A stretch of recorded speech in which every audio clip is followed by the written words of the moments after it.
Agoy, nainis ako dito sa cellphone ko. Nakailang take na ako ng napuputo lagi. Pangatlo na to. Pinapawisan na ako talaga. Nabasa na ako ng singot. Uy, take 3 na ito mga supporter. Pasensyahan nyo na. Mamamatay man bigla tong cellphone ko eh. Kunti lang yung inaalaw. 1 minute, 2 minute. Mag-uulit na naman. Sana hindi na tumamatay ngayon. Diyos ko, Mariosip. Uy, location no check tayo dito sa bukid. Oh, hanapin niyo yung mga ahas dyan. Ito yung harapan ko, oh. Oh. Umakyat ako dito saglit, alas 2 ng hapon ngayon. Nagpapatulog ako ng anak ko, natulog na yung iniwan ko. Diretso tayo sa topic, baka mamatay na naman yung cellphone ko, eh. Ano, tawag nito? Ang topic natin ngayon is Pakistan traditional marriage, arranged marriage, or love marriage kayo. Saan kayo dyan? Oh, shout out pala sa lipstick kong maganda. Maganda ako ngayong araw na to. Marios, patawarin. Sana ma-entertain kayo sa video ko at saka sana hindi to maputol ngayon. Nakakailang take na ako, 3 na. Oh, shout out pala sa ngipin kong hiwalay-hiwalay tapos may sira, biyak. Hayaan nyo na yan, oy. Tawag nito, arranged marriage or love marriage. Una discuss natin is yung arranged marriage. Dito talaga sa 5 years ko pag-i-stay dito, nakailang attend na ako ng kasal. Arranged marriage talaga lahat, walang love marriage. Mga kapitbahay dito, ganito ganyan. Basta sila lang mag-usap-usap, arranged marriage talaga yan. Maliban lang, ang tinatawag is yung love marriage kung ang Pakistani nakatrabaho ng ibang bansa, ganyan, sa abroad. Hindi talaga yan love marriage katulad sa atin ng mga arranged marriage, katulad sa atin ng mga Pinay na pinakakasalan tayo ng mga Pakistani na sila lang doon without knowing their parents, na without attending the kasal na yung mga kapatid nila, mama, papa nila. Tayo lang talaga nagpapakasal. Yun yung love marriage talaga. Yung kayo lang dalawa nag-uusap na magpakasal kayo, ganyan. Dito kasi, dito, kadugo sa kadugo. Wala dito, laman sa laman sila. Maliban lang dito sa, magkapatid lang dito ang hindi pwedeng magpakasal o sa kanila. Lahat talaga dito, tawag nito, pagkakasunduan ang lahat ng mga bagay. Pag may meetingan muna bago ang kasal, yun yung arranged marriage talaga. Step by step. Oo. Yun, may nakita akong tao dun sa baba o nagpakain ng kalabaw. Tapos yun, tawag nito. Ang arranged marriage dito, meron dito mga bata pa. Nakaraang last mga ilang buwan, 6 months ba? 7 months. May kinasal dito mga bata. 14 years old yung lalaki. Yung babae, 16 years old. Magkadugo lang sila. Pinagkasal na sila. Pero, ewan ko kung pinagtabi sila. Basta pinagkasal na sila. Siguro, yun na yun papunta, diba? Kasal, siguro pinagtabi na sila. Magkamag-anak lang sila. Ang rason kasi din, yung isang babae, yung isang pamilya, medyo may kaya, tapos yung isa wala. Yun yung nila na para may bubuhay doon sa kasi nga kawawa din yung kaanak nila pag walang bubuhay. Kaya, yun yung nila, kumbaga, ang nila, ikot-ikot lang yan sila sa kamag-anak talaga nila. Ganyan yung arranged marriage. Tapos dito, yung love marriage naman, yun yung tinatawag na, katulad ng mga Pakistani, nag-a-abroad niya, nakaasawa ng Pinay, tulad ko, ang asawa ko Pakistani, ako Pinay. Yun yung love marriage talaga na nagsama kayo, nagpakasal kayong dalawa without knowing sa family ng asawa mo. O diba, kayo lang talaga dalawa. Kaya ngayon, ang resulta, pagdating ko dito sa Pakistan, awayan na. Kasi alam ko naman na may asawa siyang una, pero ina-explain niya sa akin na gusto niya ng anak, pamilya. Pero pagdating dito, ayan, naawayan na lahat, kapatid, nanay, ganito, ganyan. Oo, talaga dati, pagdating ko dito, sus Mariosep, andyan yung number 1, maglaba ako ng damit ng asawa ko, pagsampay ko, kukunin niya yan, tapos, labahan niya ulit, ipapakita niya talaga sa akin. Saka makikita din ng asawa ko na labahan niya ulit siguro. Pinapakita niya sa asawa ko na hindi ako marunong maglaba, ganito, ganyan. O, para kami mga aso't pusa talaga dati. Hanggang ngayon naman talaga, awayan pa rin. Pero, ay, nasanay na ako kasi yung asawa ko nandito naman sa akin. O, Maliban na lang dati, first, ay ilang gabi yun, o paggising ko, wala siya sa tabi ko, alam ko na yun kung saan siya napunta, o doon sa number 1. Pero ngayon, pasensya ka, sorry ka, hindi na pwede yan mangyari. May insomnia na ako, binabantayan ko na yung asawa ko, hindi ako nakakatulog na sa gabi kasi tumatak na sa isip ko, o diba? Magaling. Bitaw, joke lang. Sa akin na yung asawa ko. Pero totoo naman, may insomnia na. Kasi binabantayan talaga yung asawa. Oo guys, totoo yan. Kasi magkasama lang talaga kami sa isang bubong. Nandun lang sa kabilang kwarto yung ano. Pero magkasama sila, marami sila magkatabi. Pero yung asawa ko sa akin lang talaga. O siya, ang arranged marriage dito, alam nyo na. Family sa family, blood, kadugo talaga sila. Ikot-ikot lang yan sa pamilya. Tulad ko, anak ko, tsaka anak ng kapatid ko, pwede yan ipakasal. Ganon dito, meron. Ganyan yung kapatid ng asawa ko. Ay, salamat, din namatay yung cellphone. Tapos yun, magkapatid, anak nila dalawa, pwede ipag-asawa, ganyan. Maliban lang sa magkapatid, hindi talaga pwede dito.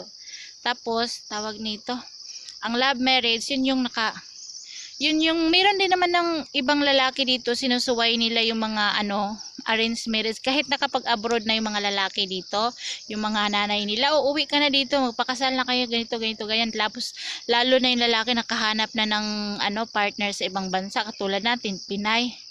Sinusuway nila yung mama nila, yung mga papa nila na hindi sila magpakasal, ganito, ganyan. Pero, yung magulang, wala na magagawa kasi lalo na, tawag nito, ikaw nag-isusuporta sa pamilya. Oo, breadwinner ka. Oo, pagbigyan ka naman kung anong gusto mo talaga, kung lalo na wala silang magagawa. O pag breadwinner ka, ikaw nagsusupport. Dito kasi napakalaking pamilya dito. Halimbawa, ang anak ng mama at papa, isa nag-a-abroad. Ang lahat ng pamilya lahat ng miyembro ng pamilya, lahat ng kapatid, ikaw magpapakain kung ikaw lang isa nag-a-abroad. Kaya ganun dito sila. Hindi uso ditong hiwalay-hiwalay pag nag-aasawa. Tumpok sa isang bahay dito, pati mga anak, ganyan. Kaya yung iba, kadalasan talaga makikita natin sa nag-a-abroad is yung mga Pakistani talaga, yung mga may syuta, Pinay, ganyan. Katulad sa atin, Pinay, nag-a-abroad ang mga babae, kadalasan babae. Dito talaga lalaki, kaya maraming Pakistani sa abroad. O alam nyo na yung mga Pinay, yung may mga syuta. Kapag kayo pinakasalan dyan sa ibang bansa, love marriage yan. Walang yan, kasi kayo lang dalawa, walang involved na mga magulang, na mga kapatid. Oo, love marriage yan. Yun yung diferensya sa love marriage sa arranged marriage. Sinusuway na ngayon yung mga ibang lalaki, marunong na sumuway sa magulang, lalo na pag nakapunta na ng ibang bansa. Alam mo naman tayo mga Pinay, siguro humaling sila sa mga kasiksihan, sa kagagandahan, sa nakikita yung mga braso, nakita yung binti. Dito hindi ka makakita ng ganun. Pati buhok dito, nako, tinatago dito. Wala kang makikita, bawal talaga. Yun, tapos meron dito, yung mga babae talaga dito, masyado nilang nire-respeto, kahit kapatid ka, kahit pamangkin ka. Meron pamangkin dito, ang asawa ko, 2. Oo, 2. Meron din kaming kapitbahay na mayaman, nagtatrabaho sa ibang bansa. May boy sa bahay na iwan, maraming baka, kalabaw, kambing. Siya naglilinis. Yung boy, may friend na isang lalaki. Sabi niya, kunin mo nga yung number ng dalaga na yun. O, ganito, ganyan, yung babae. Sus, yung boy, kay nagsumbong man sa asawa ko. Medyo matagal na, 2 taon na nangyari. Nagsumbong man sa asawa ko. Naku, napakalaking gulo. Umano man yung asawa ko, tumakbo man sa labas, binugbog yung yung lalaking nanghingi ng number. Oo, binugbog niya. Nako, tinuduhan niya, palo niya yung stick ng 4 dos. Hindi nakatayo yung nakakawawa yung boy, maliit pa namang katawan. Kung maliit yung lalaki, kung maliit yung asawa ko, mas maliit yung boy talaga. Nako, nabali yung binti niya. Oo, talaga napadoktor siya. Pero nung na yun, walang kasalanan yung asawa ko, kahit balik-balik man siya, ganyan. Kasi ganito talaga yung tradisyon nila dito. Bawal talaga, may tiksmate, may ganito ganyan. O bawal talaga sa dito, sa kultura nila dito. Napaka ang babae dito, baga ba sa atin is napakabililhon, kumbaga sa Bisaya, yun sa Tagalog, napaka talaga, iniingatan nila sobra yung babae dito. Oo. Untakan mo sa kasal kapag kakasal kayong dalawa, sa oras mismo lang kayo sa kasal magkikita. Oo, pagtanggalin na yung scarf mo kasi pag kinakasal nakaganyan mo na yan. Tapos pag ganyan na, saka na kayo magkita dalawa. Oo. Pag alis na ng ano mo, tabo o ano, silip mo sa mukha, pag alis nun, saka na kayo magkikita. Grabe yung kasal dito talaga, sobrang ano. Tapos yung kasal naman nito, maganda. Kasi nga, minsan inaabot ng isang linggo yung celebration dito ng kasal. Napakasaya nila pag magkasal sila. Lahat ng kapitbahay pupunta sa bahay mo. Meron silang grupo or baga group talaga na kapag kinakasal ang membro sa isang pamilya, lahat ng kapitbahay talaga pupunta sa bahay mo. Tapos may bigayan ng pera, bigayan ng mga pagkain, ganun sila. Tapos pag ikaw naman kinakasal, punta na naman sila sa'yo dito. Katulad pag may patay, ganyan sila. Kasal at patay, meron silang grupo-grupo. Ganon sila dito. Nagtutulungan talaga sila dito. Yung mga Pinay nagsasabi na ganito. Ano ba talaga yung mga Pakistani atin? Ako, day, mabait naman ang Pakistani talaga. Day, mabait talaga sila. Wala akong masasabi. May takot talaga sila sa ano nila, sa Allah nila. Kasi ilang bisis yan sila nagdadasal eh. Kayo mga Pinay, nagtatanong na ganito, ganyan. Single mom, tanggap ba kayo na may anak kayo sa sa pamilya? Oo naman, oy, tanggap. Pero meron talagang iba na sa umpisa naman talaga meron sasabihin ganyan. Hayaan niyo na lang. Hayaan niyo matapos din yung mga ano na yan, mga sabi-sabi, mapapagod din yan sila sa kakachismis baga. Matatanggap naman kayo maluwag ganyan. Sa umpisa meron talaga yung sinasabi ganyan. Pero kung tanggap kayo ng anak nila, mahal kayo, dahan-dahan mamahalin din naman kayo ng pamilya. Mahalin kayo lalo na't yung asawa ninyo ay nagbibigay, nagsusuporta sa pamilya. Naku, mamahalin talaga kayo ng todo. Oo, ganyan. Mariosep, ang init. Napawisan ako. Shout out pala sa mga supporters ko ha, sa mga sa mga naghihintay na mga bagong video. Ito na mga friend, nagbibideo ako. Pasensyahin nyo ng mukha ko ha, sa cover photo, arranged marriage or love marriage. Ang ganda-ganda ko dito. Inedit na ng inedit na ng friend ko na YouTuber. Sabi ko, day, mag-video ako. Gawin mo nga to, day, editin mo. Pagandahin mo. O ganun kami, mga bata pa kami nun. Ano pa lang, ay, kinagat ako ng lamok. Getting to know each other pa lang kami nun. Pero mag-shoota na. Oo. Hindi, kung maibabalik pa lang ang kahapon, kumbaga, kung maibabalik ko lang ang nakaraan, hindi ako pupunta dito. Kasi, alam nyo kung bakit? Mahirap, akala ko mayaman asawa ko. Ganito pala, para palang buhay namin sa probinsya. Nangangahoy kami sa bukid. Nagpapakain kami ng mga kalabaw dito sa bukid, ng kambing, ganyan. Parang probinsya lang talaga namin. Susunod kong video. Pero nagpapasalamat mo kahit ganyan yung asawa ko. Mahal na mahal naman talaga ako. Saka yung mga anak ko, hindi ako napapagod. Nag-aalaga talaga siya. Pag tumae yun, papa ang tinatawag, hindi mama ang tinatawag ko. Yung 3 kong anak, oo. Paglabas pa lang yan, papa na nakakahawak yan kasi nga cesarean ako. Hanggang ngayon, sila sa papa nila kaysa sa akin. Close sila. Pero kahit ganyan, mahirap ang buhay. Okay lang, oy, pasalamat ako. Kahit mag-asin man dyan, mag-asukal man dyan, basta hindi ka lang gawing bugbugin ka ng asawa mo, ganito ganyan. Ako, basta magtulungan lang kayo, hindi pwede yung sigaw-sigawan ka dyan. Ay naku, ang asawa ko, pag ako sigaw-sigawan mo ako, pag nagalit na yan siya. Hoy, ayusin mo yung mo ha.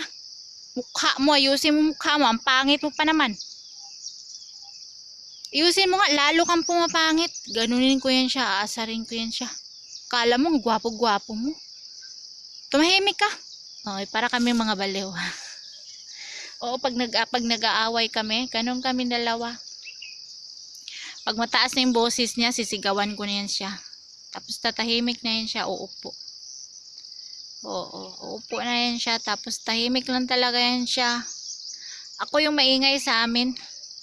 Talaga, alam mo naman yung yung Bisaya, maingay talaga yung Bisaya.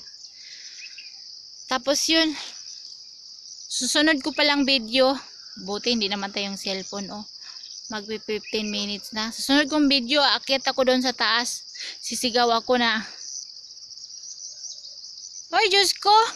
Sawang-sawa na ako sa pagkamahirap ko.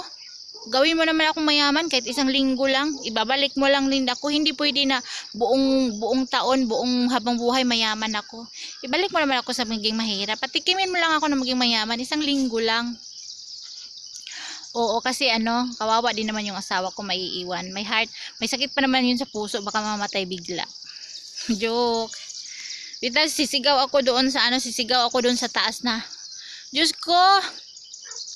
Tapos yung asawa ko maghawak sa camera. Ako kasi naghahawak ngayon eh. Oo. Maghawak talaga. Yung asawa ko maghahawak sa camera, tapos ako doon sa bukid. Sisigaw ako. Ay, magdasal ako kumbaga. "Diyos ko, bigyan mo naman ako ng laking may pera. Yung ipasyal ako, ganito, ganyan." Siguro babatuhin ako ng asawa ko, no, ibabato yung cellphone sa mukha ko, tapos sipain ako, tapos mahulog ako dun sa bukid. Magabaan ako. Joke lang, eh. Pinapasaya ko lang kayo.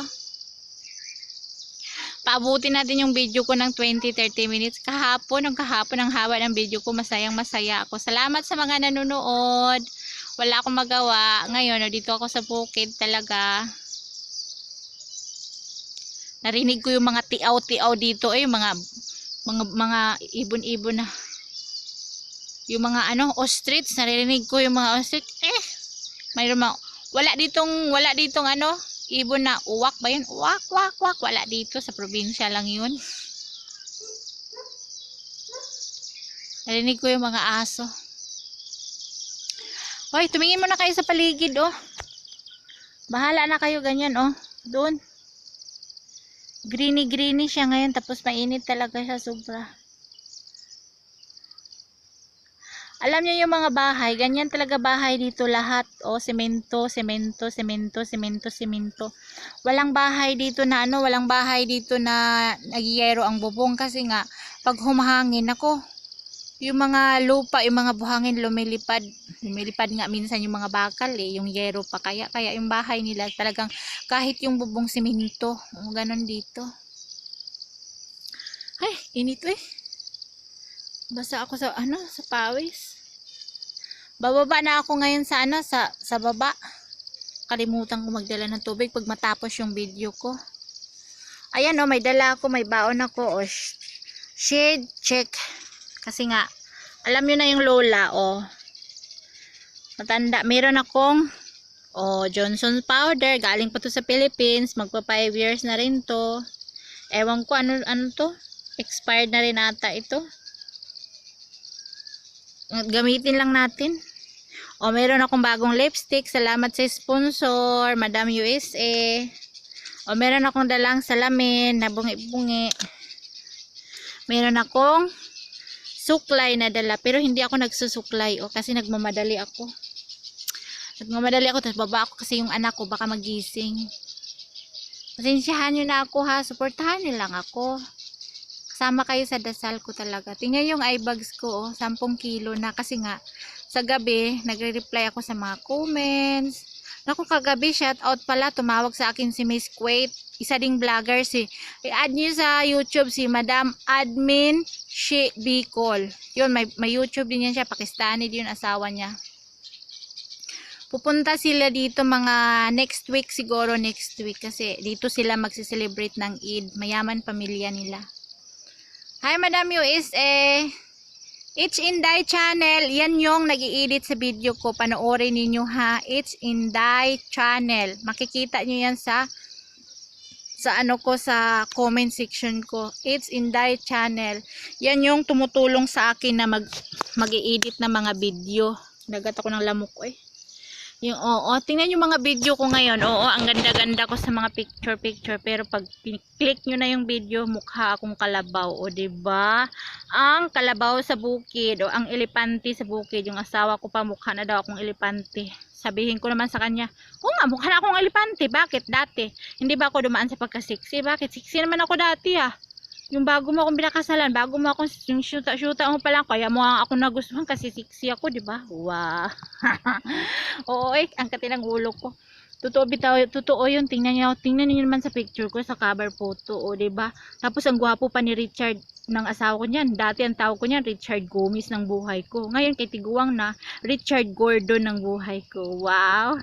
Tapos ako naman dati Rosana Roses. O kasi bata pa. Tapos ngayon Susan Roses na kay tiguang na. Ay, agay. Tumawa kayo dyan ha, mag-comment kayo, sasagutin ko kayo. Ay, salamat, mahaba na yung video ko, 20 na. Salamat! I-comment ko pala dito, nakalimutan ko yung groups ng Pakistani. Sisi at Heart Pakistani Lover ba yun? Oo. Group namin, puro mga Pinay, mga Pakistani. Meron mga broken hearted. Meron doon maraming mga tanong. Oo, ganyan. I-comment ko dito yung ano para ma-add ninyo lahat doon. Meron doon mga ano, mga Pinay lahat na may mga boyfriend na Pakistani, asawang Pakistani. Tayo lang naman mga Pinay, magtutulungan tayo. Oo. May pupunta nga dito. Pagkatapos nitong pandemic na to, dito daw sila magpapakasal. Pakasal daw sila. Sabi ko, sige day, pupunta ako day. Bigyan mo lang akong pamasahe, pupunta ako talaga sa kasal mo, tapos mag-video ako ha, o. Pupunta ako talaga sa kasal nila. Si ano ba yun? Si Saludi. Sandy. Sino ba yun? Oo, nakalimutan ko. Nasa Facebook. Basta magpakasal siya dito. Pupunta kami sa kasal niya. Kakain ako ng marami. Oo. Mukha naman akong kain talaga. Hayaan nyo na yung ano dyan, problema. Magsawa na yung problema sa problema niya. Basta ako, kakain ako. Ay, ano pa ba yung sasabihin ko? Love marriage, arranged marriage. Bahala kayo dyan, oy. Basta ako, ano? Love marriage kami. Dalawa ng asawa ko. Kasi nagpakasal kami sa ibang bansa. Sa ano, sa Philippines. Pakasal kami doon. Yun lang, pagdating dito, ano na, magulo na ang buhay. Kasi yun, pumasok sa ano, hindi alam ng kahihinatnan na second wife lang talaga. Tapos, kalaban mo buong pamilya. Yun, matatalo ka talaga. Hindi ka talaga mananalo sa ganyan. Kahit saan ka magpunta. Asawa mo lang sa'yo, kayo lang dalawa, naglalabanan, nagkukulong kayo doon sa kwarto, para kaming mga tanga. Oo, pag nagtipon-tipon yan sila dito, para kami mga tanga, sa loob lang kwarto lang kaming dalawa. Kasi nga, andun yung asawa niya, andun lahat ng kapatid, oo. Hindi kami lumalabas kasi nga alam namin kami lang yung ano, ganyan, pag-uusapan, ganyan. Kaya hindi na kami lumalabas, sa loob lang kami ng ano, kwarto namin. Para kami mga ano, naghihintay lang ng ano, ng rasyon na pagkain. Ako hindi ako lumalabas. Okay lang sa harapan natin yung mga ano, pero pagtalikod hayaan ko kayo dyan. Mamatay kayo sa chismis dyan. Ang importante, mahal ako ng asawa ko. May mga anak ako. Pagtanda ko may mag-alaga sa akin. O, diba? Ganun lang buhay. Ay, Diyos ko. Kung pwede pa lang, uuwi na ako doon sa amin. Magtanim na lang ako ng kamuti. Mabuti pa. Magtinda ako ng saging sa tabi ng kalsada. Ewan, buhay. Ganito na talaga yung buhay ko. Itinakda ng Diyos, no? Ano ba yung kasabihan? Tanggapin na lang natin yung katotohanan na isa kang ano, babaeng tanga sa pag-ibig, kumbaga. Hindi man pag-ibig, matatawag natin na pag-ibig. Kasi kung sa Philippines pa to nangyayari, matagal na naghihiwalay yung mga tao. Pero pag dito, wala kang freedom dito talaga kasi ang layo ng lugar mo. Di ka naman makakauwi. Oo. Dikit talaga ka dito, hanggang dito ka na lang siguro mamamatay.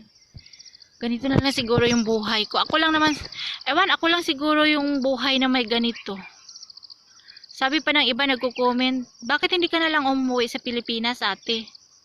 Sabi ko, Day, hindi ako pwedeng umuwi ng Pilipinas kasi yung anak ko hindi naman ipapadala, dito lang naman gusto nila, paaralin nila ng ganito tradisyon nila. Kumbaga ba, arranged marriage pagkatapos, pagkalaki. Paglabas pa nga lang ng anak ko, lalaki ba o babae pa, naka-arrange na yan. Ngayon nga lang, mga bata pa yung mga anak ko, meron na silang pinag-uusapan na ganito, ganito, ganyan, ipag-partner sa ganito, ganito, ganyan. Ako tahimik lang ako, hindi ako makakaano kasi nga, sila lang nagkikwento-kwento, pero pag sabi ko sa asawa, pag kami lang dalawa sa kwarto, kayo nag-uusap na kayo sa mga ganyan. Yung mga anak ninyo, hindi pa nga nakagraduate ng elementary, nagaganyan-ganyan na kayo. Sabi ko sa asawa ko, pwede bang, patrabahuin nyo muna, palabasin nyo muna ng ibang bansa yung mga kung may mga bata man yung mga kapatid nyo, kung mga patrabahuin nyo muna, yung makakita muna ng mga yung hayaan nyo lang sila na ma-feel nila yung love, yung sariling love na walang magdidikta nga, ganito yung pakasalan mo, ganito, ganyan. Kasi bandang huli, kung hindi sila magkakasundo, sayang yung ginastos nyo. Magsisisihan na lang kayo. Katulad ng iba dito, nangyayari, naghihiwalay pagkatapos ng pakasal. Sayang yung gasto. Hindi, nagsisihan sila kasi nga ang gastos, ang laki-laki. Diba? Sa gold pa lang ng babae, wala na. Dito, pagkasal ka dito, automatic talaga, bibigyan ka ng gold. Bangles na gold, hikaw, kwinta, sing-sing, ganyan. Pag naghihiwalay, sisihan sila. Sabi ko, ayan, kasi arrange marriage kayo. Kung hahayaan nyo yung tao, tatanungin ninyo, parang pinipilit nyo kasing ipakasal ng mga anak, sa mga kasi ng mga ewan. Hayaan nyo yung tao na magdesisyon na kung anong gusto sana, hindi yung mga magulang ang Wala tayong magagawa kasi ganito talaga sila Yung nila, yung tradisyon nila sa buhay. Mag-aasawa yung anak nila na sila yung nagdesisyon, yung mga mama at papa. Wala dito sa edad na edad, tinatanong, wala. Meron dito matanda ang babae, minsan naman matanda ang lalaki. Basta magkasundo lang yung pamilya, okay na yun. Ganun dito talaga. Pamilya sa pamilya. Kapag naman, tawag nito, wala. Pag ganung love marriage, wala ako nasaksihan dito sa 5 years ko dito. Wala ditong love marriage, sila lang talaga nag-aasawahan. Itcha, 27 minutes na. I-upload ko na to pagkatapos ngayon, i-off ko, i-upload ko na to. Pababa na ako doon, yung anak ko baka nagising na. Hello, maraming salamat sa mga supporters, saan man kayo, sa Batangas, sa Denmark, sa Cavite, saan pa yun, sa Bisaya, sa Davao, sa Butuan, sa Negros Occidental, saan pa? Nagatok ng lamok. Saan pa yun? Sa Kuwait, sa Dubai, sa Malaysia, Harim, yes sir, sa Malaysia, sa Dubai, sino pa ba yun? Sa Kankim, hello, tawag nito, si Miss Canada, si Miss Kuwait, American, si Berhel ng Canada, ano pa ba yun? Si Madam USA, si Madam Kuwait, admin si Bicol, si Sasad, basta lahat kayo, Bibo Vlogs, puntahan nyo si Bibo Vlogs, isa din niyang supporter ko talaga, si Bibo Vlogs, si Marivic Marcy, si Joe Salazar, ganyan sila. Lahat yan sila, mga friend ko. Salamat sa mga advices, sa mga messengers, sa mga blessings, sa mga pray, sa mga dasal, sa pagpapalakas sa akin. Andyan kayo, hindi nyo ako iniiwan. Sana hanggang dulo, saan man tayo makakarating. Merong iba, natatawa ako sa comments. Ate, baka naman pag yumaman ka na sa YouTube, hindi mo na kami papansinin ha. Agoy day! Wala namang yumaman sa YouTube, yung mga artista talaga na milyon-milyon yung mga viewers talaga, pero tayong mga bisa, mga mini, hindi tayo sisikat, ang sweldo sa YouTube, magkano lang sweldo sa YouTube, 5,000, 6,000, ganyan lang sa isang buwan. Yan kung may manonood sa video mo, pero kung wala kang manonood, wala kang sweldo, tingga, ganun lang naman. Natatawa ako, baka naman pag sikat ka na hindi ka na mamamansin, kalimutan mo na kami. Itong mukhang to sisikat, maglaba kami dalawa ng asawa ko para sisikat kami, tapos naka-brief yung asawa ko, tapos ako naman nakapanty, parang kalabaw, parang elepante, diba? Wala nang manunood talaga. i-erase na yung video sa YouTube kasi natakot na yung mga tao. Joke lang, oy. Merong isang Pakistani nag-message sa akin, lalaki. Oo. Sabi niya, "Wag mo i-video yung asawa mo na nagtatrabaho kasi ano ganito ganyan sa Pakistani traditional. Kasi daw ang lalaki dito hindi baga, hindi basta ganun daw sa kanila, hindi bawal ganito ganyan." Sinagot ko, "Hoy, wala kang pakialam, sino ka ba? Ang asawa ko, nagtutulungan kami dito kung anong trabaho namin. May anak kaming 3, hindi pwede ako lang magtatrabaho. Sino ka bang Poncio Pilato ka nang alam ka sa buhay namin? Nagbibideo ako sa sarili namin, hindi. Pumunta ka dito, ikaw ibibideo ko." Sabi ko sa kanya, "Oo buhay namin to, wag mo kaming pakialaman no eh. Hindi ako nangingialam sa buhay mo, lalaki ka, impacto ka." Oo ni-message niya ako talaga, mga friend, ni-message niya ako. Hi sister ka pa dyan. Yun lang naman pala sasabihin, wag mo i-video yung yung asawa mo kasi sa tradisyon namin ganito ganyan, bawal. Anong bawal? Sa akin walang bawal. Pistik ka. Uy.